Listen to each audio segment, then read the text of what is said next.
roads diverged, choosing the right path on stablecoin legislation.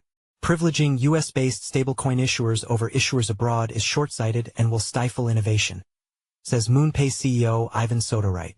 In the early 1990s, telephone companies ran ads for long-distance calls highlighting the cost per minute for a US customer to speak to someone in another country.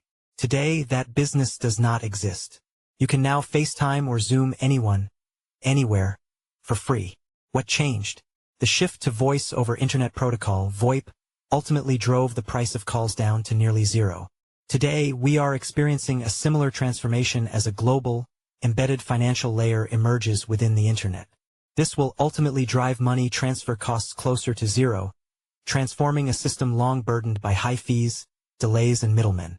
Stablecoins are the application driving this evolution. The maxim adoption is slow until it is fast captures their explosive growth in recent years. To get an idea of scale, stablecoin transaction volume surged above $27 trillion in 2024, surpassing Visa and Mastercard combined. Today, there are stablecoin providers, such as Tether, that hold more US Treasuries than entire countries like Germany and the Netherlands. Stablecoins are no longer a niche experiment. They are becoming more deeply embedded in our global financial ecosystem. As US lawmakers debate stablecoin legislation, the goal should be clear: reinforce the dollar's dominance as the global reserve currency, while extending its reach into corners of the world that traditional banking cannot touch. This should include many important players, not just those based in the United States. Congress is at a crossroads between two general positions. One is a closed market approach in which US-based stablecoin issuers would be privileged over their non-US competitors. This is short-sighted and will ultimately stifle innovation. The other approach is to build a regulatory framework that cultivates fair and free global competition.